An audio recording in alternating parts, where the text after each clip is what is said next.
섹셔닝에 대해서 설명을 다시 한번 해볼까 합니다. 자, 전체를 감싸는 거가 예를 들어서 너비가 960이든 최근에 유행하는 1170이든 더 최근에는 이제 그 그리드 파괴하는 것까지 나오지만 전형적인 웹사이트는 어쨌든 전체 내용들이 가운데 있는 게 보편적이에요. 그러니까 감싸는 게 있겠습니다. 자, 이 사이트는 지금 상단에 헤더와 본문이 왼쪽과 오른쪽에 메뉴와 내용으로 갈리고 하단에 푸터가 있대요. 가장 크게 잡을 거는 그러면 세 개를 먼저 잡아 보겠습니다. div 또 잡아 볼게요.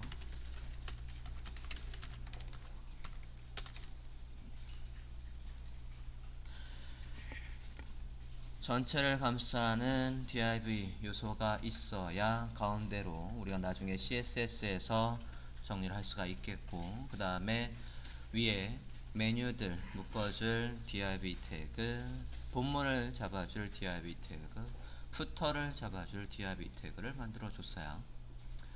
자, 지금 각각의 div마다 제목을 한번 넣어 보겠습니다.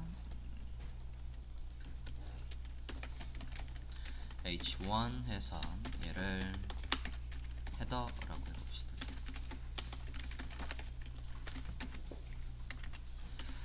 얘를 h2 해서 본문 해서 해볼게요. 컨텐츠라고 해보겠습니다. 자, 제목의 위계에 따라서 가장 중요한 걸 h1으로 놓고, 그 다음에 중요한 걸 2, 그 다음에 얘도 동급으로 중요한 거니까 푸터라고 해볼게요. 푸터도 h2로 해보겠습니다. 또는 h3로 할 수도 있고요.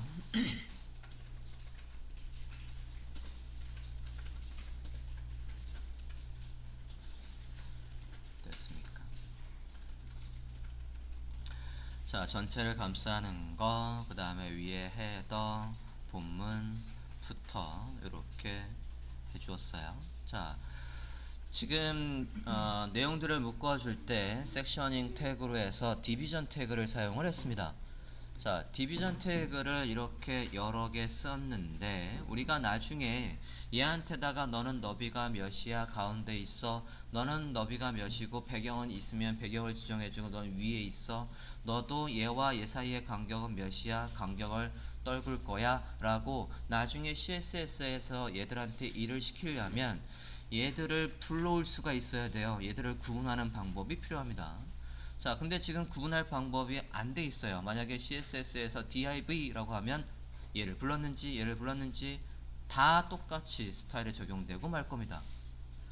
그리고 태그들이 더 길어지면 위에 거와 아래 거를 구분하기가 애매해져요. 예를 들어서 태그가 길어져서 지금 이 끝부분을 보고 있다라고 해볼게요. 이렇게 해서 끝부분을 보고 있으면 저것도 좀 가려볼게요. 이렇게 끝부분만 보고 있으면 이 내용이 어디에 끝인지 파악하기가, 내용이 이제 굉장히 길어질 거예요. 포트폴리오 작성을 하다 보면 태그들이 굉장히 길어집니다. 그러면 끝부분만 봐서는 얘가 어느 부분의 끝인지 알 수가 없게 돼버리기 때문에 주석으로 해서 얘가 어느 내용의 끝이야 라고 표현을 해주는 게 좋아요. 얘가 헤더의 끝이랍니다. 주석으로 헤더라고 해볼게요.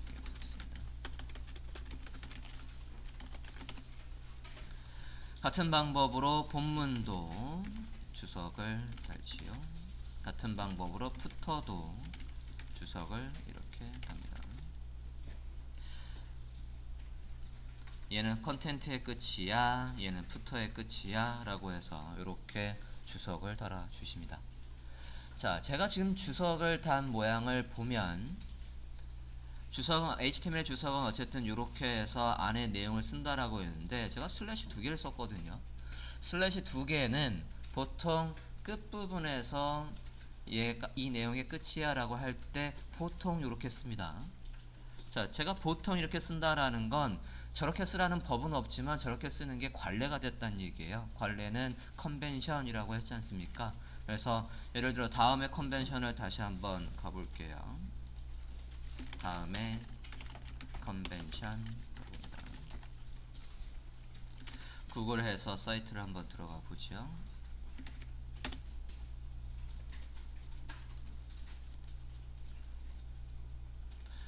다음에 컨벤션 들어가 봅니다. 거기에서 HTML의 컨벤션을 볼게요. HTML의 컨벤션, 여기서 HTML의 컨벤션을 보고 있어요. HTML 컨벤션 들어가 보면 뭐 닥타입 권장하는 것까지 나와 있고, 제목을 중요한 제목이 앞에 나와 있다라는 것도 있고, 내려가 보시면 주석을 어떻게 쓰라는 것도 컨벤션이 있습니다. 그래서 얘 같은 경우에는 시작, 그리고 시작 부분에다가 이렇게 주석을 표현해 주기도 하고, 보면 주석 표기 보시면 지금 시작은 그리고 끝은 이렇게 돼 있어요. 전 시작을 안 넣어 놓은 이유는 좀 이따가 얘 div에다가 이름을 넣어 놓을 거거든요. 근데 그래서 안 넣을 거지만, 여기에서는 누가 언제 어떤 내용을 바꿨다라고 주석을 표현해 주시면 좋고, 그 다음에 뒤에 닫을 때는 지금 보시면 아까 한 것처럼 슬래시 2개로 이렇게 표현을 해주는 게 일반적인 관례라고요. 컨벤션입니다. 자, 다시 태그로 와서 봅니다. 자, 이렇게만 하면 우리가 보기 편하게 주석을 달았을 뿐이지, 아직 해결 안 된 부분이 뭐냐면, 나중에 얘한테다가 너비를, 얘한테다가 상단에, 너는 왼쪽에 오른쪽에 이렇게 구분을 할 방법이 없습니다. 지금 아까 본문이 왼쪽에 메뉴와 오른쪽에 본문으로 나뉜다라고 하지 않습니까? 여기도 또 나눠 볼게요. div에 왼쪽에 사이드 메뉴 내비게이션이라고 해볼게요. 그리고 본문을 여기가 메인 컨텐츠라고 해보겠습니다.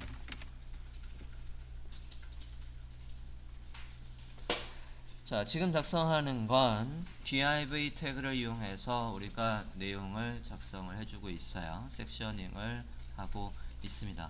이거 다 작성한 다음에 얘가 그닥 바람직하지 않다라는 걸 말씀을 드리고, HTML5에서 새로 생긴 섹셔닝 태그들로 다 교체를 해볼까 합니다. 자, 일단은 지금 본문이 왼쪽과 오른쪽 둘로 나뉘는 거를 설명을 했습니다. 자, 이제 얘들을 불러와서 너는 너비가 몇이야 라고 해주려면 HTML에서 얘들한테 이름을 지정을 해줄 필요가 있습니다. HTML에서 이름을 지정하는 방법은 두 가지 방법이 있어요. id와 class가 있습니다. id는 어떤 때 쓰냐면 유일무이한 이름을 지정할 때 쓰시고, 클래스명 그러면 어떤 때 쓰시냐면 하나 또는 하나 이상의 요소에다가 공통적인 스타일을 적용할 때 쓰십니다. id는 유일무이한 이름에, 클래스는 하나 또는 하나 이상의 요소에다가 똑같은 스타일을 적용하실 때 주로 사용을 합니다. 자, 일단은 그래서 id를 먼저 한번 써볼까 합니다. 태그로 다시 가보죠. 얘가 전체를 감싸는 거래요. 그래서 퍼블리셔들이 가장 많이 쓰는 네이밍이 뭐가 있냐면 래퍼, 전체를 감싼다 라고 해서 래퍼라고 합니다. 맨 위에다가 이렇게 래퍼라고 해주세요.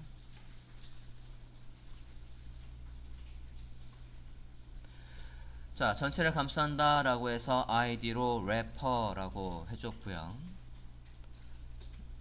그 다음에 상단에 있는 건 이름을 뭐로 할 거냐면 헤더라고 하겠습니다. 헤더. id로 지금 명명하고 있습니다. 헤더. 그 다음에 왼쪽에 메뉴와 오른쪽에 본문을 묶어주는 거에는 id를 뭐라고 할 거냐면 컨테이너. 컨테이너는 그냥 영문 그대로는 용기, 뭐 박스 이런 뜻이에요. 이름 자체는 아무 의미가 없습니다. 그 다음에 푸터에 가서는 푸터라고 하지요. 자, 이렇게 하면 전형적인 가운데 있고 상단, 본문, 하단, 본문은 둘로 나뉜 웹페이지의 구조를, 아주 큰 구조를 만드신 게 됩니다.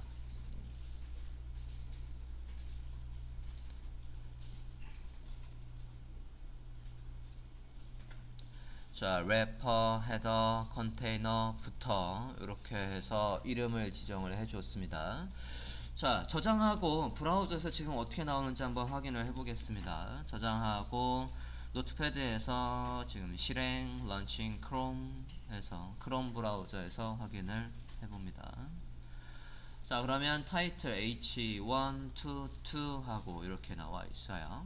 자, 우리가 지금 작성한 이 HTML 문서는 내용을 입력을 하신 거예요. 내용상에 하등 문제가 없습니다. 안에 제목도 잘 보이고 내용도 잘 읽을 수 있어요. 이렇게만 하고 웹에 올려도 사용자들이 이 페이지를 보는 데는 전혀 문제가 없는 HTML 구조가 잘 짜여져 있는 웹 문서입니다. 그런데 재미가 없지 않습니까? 여기에다가 색상이나 간격이나 이런 것들이 안 돼 있으니까 이걸 나중에 CSS에서 우리가 작성을 하게 됩니다. 그리고 지금 이 문서에 가장 문제는 뭐냐면 우리가 웹페이지를 만들면 웹페이지는 가장 첫 번째 미션이 검색이 잘 되는 게 미션이에요. 이 페이지는 검색이 아주 취약합니다.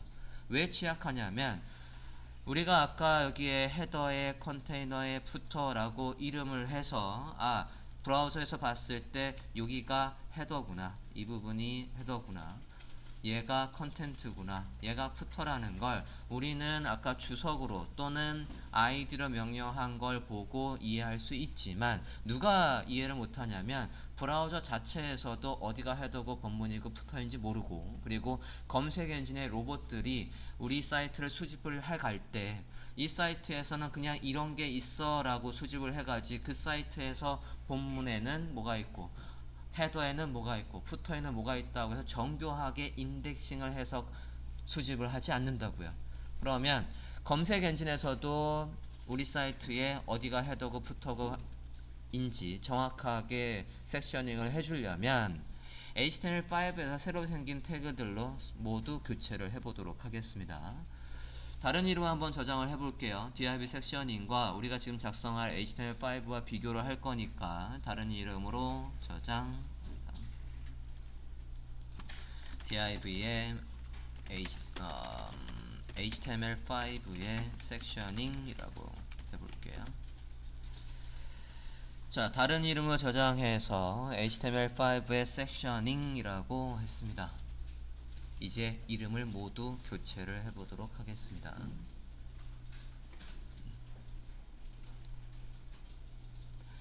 자, 기존의 ID 래퍼는 특별히 교체할 만한 HTML5의 태그가 없어 그냥 두고 위에 붙어 볼게요. 대표적인 HTML5의 태그들을 소개를 할까 합니다. 자, div의 id 헤더라고 했던 부분은 이제 뭐로 바꿀 수 있냐면 헤더라는 태그로 바꿀 수 있습니다. 헤더로 교체해 주십시오. 자, div의 id 컨테이너는 뭐로 바꿀 수 있냐면 HTML5에서 새로 생긴 태그가 main이라는 태그가 있어요. main으로 한번 바꿔볼게요. 그냥 둬도 큰 문제 없지만 id 컨테이너를 main으로 다시 교체를 해봅니다. 그러면 이렇게 되겠고요. 푸터도 마찬가지, 푸터라는 태그가 생겼으니까 푸터로 교체를 하실 수가 있겠습니다.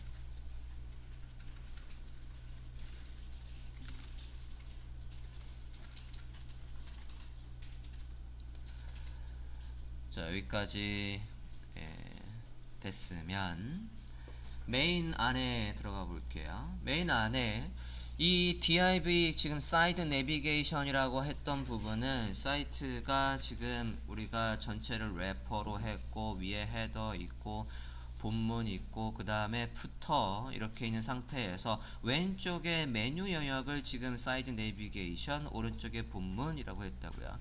얘처럼 왼쪽에 본문에서 이 내용을 부연 설명할 수 있는 사이드에서 쓸 수 있는 HTML5에서 새로 생긴 태그는 aside가 있습니다. aside로 교체하죠.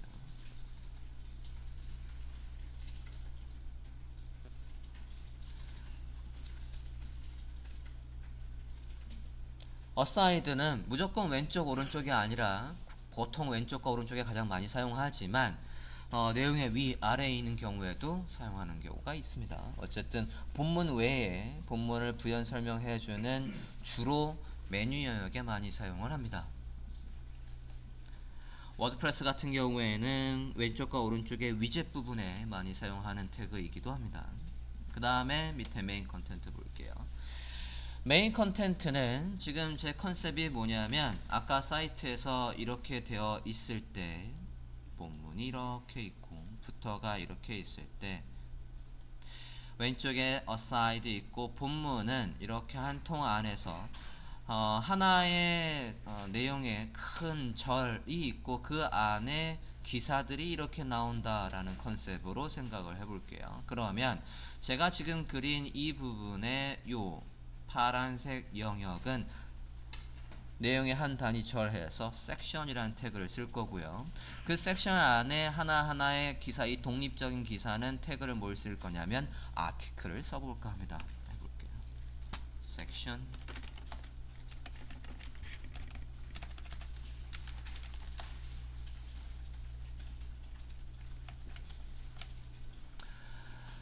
자, 섹션 안에 내용을 구분해서 아까 아티클로 만든다 라고 했으니까 섹션 안에는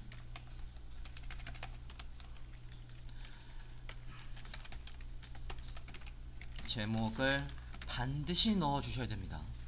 섹션 안에는 내가 디자인한 거에는 제목이 필요 없는데요 라고 해서 빼먹으면 나중에 웹표준 검사할 때 검사를 해보면 섹션에 얘가 없이 막바로 아티클이 들어와 버리면 또는 다른 내용이 들어와 버리면 그리고 그를 웹표준 검사 밸리데이터에서 돌려서 확인을 해보면 렉스 오브 헤딩이라고 해서 워닝이 나와요.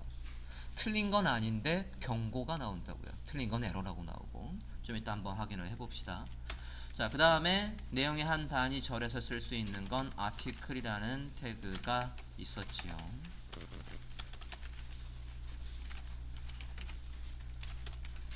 아티클에도 제목을 써주시는 게 좋습니다. 아티클의 타이로 그리고 뭐 내용이 블러 해서 있으면 되시겠습니다. 그래서 이런 아티클이 여러 개 있는 거야 라는 컨셉으로 이렇게 해주시면 되겠어요. H3 섹션에 주 제목을 넣어주고 내용의 한 단위 절 해서 아티클 해서 이렇게 표현을 해주십니다.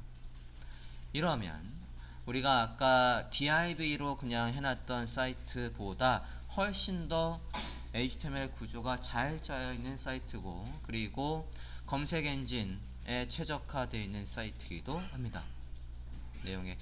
내용에 따라서 적절하게 태그를 이렇게 쓰라는 게 웹표준이었거든요. 그거에 따라서 작성을 해주시면 div로 되어 있는 사이트보다 훨씬 더 검색이 잘 되는 사이트가 되겠고요. 푸터로 가볼게요.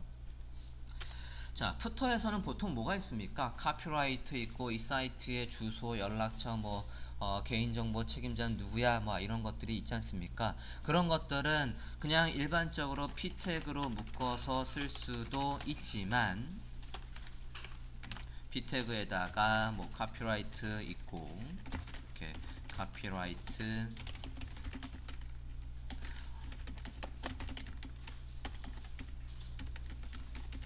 이렇게 있고 그 다음에 뭐도 있겠습니까? 연락처 같은 것도 있을 거 아닙니까? 그래서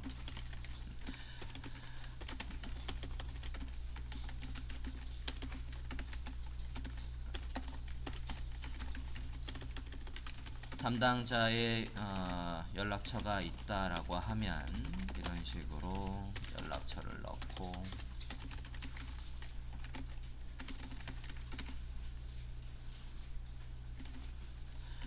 자, 링크는 별도의 시간을 할애해서 다시 한번 설명을 할 겁니다. 메일 투 오타네요. 자, 이렇게 해서 alright resolve 하고 그 다음에 어디로 연락을 하시라 라는 걸 써줬습니다. 여기도 오타네요. 자, 푸터에는 보통 이렇게 연락처들이 나오는데 HTML5에서는 얘들을 또 어떤 걸로 묶어주면 바람직하냐면 address라는 태그가 새로 생겼습니다. address. 그래서 p 태그들을 address로 묶어주지요. 한 탭 들어와서 address의 자식이라는 걸 표현을 하겠습니다. 이렇게 하면 div로 그냥 섹셔닝한 사이트보다 훨씬 더 검색이 잘 되는 구조가 잘 짜여진 HTML5 문서를 만드신 게 되겠습니다.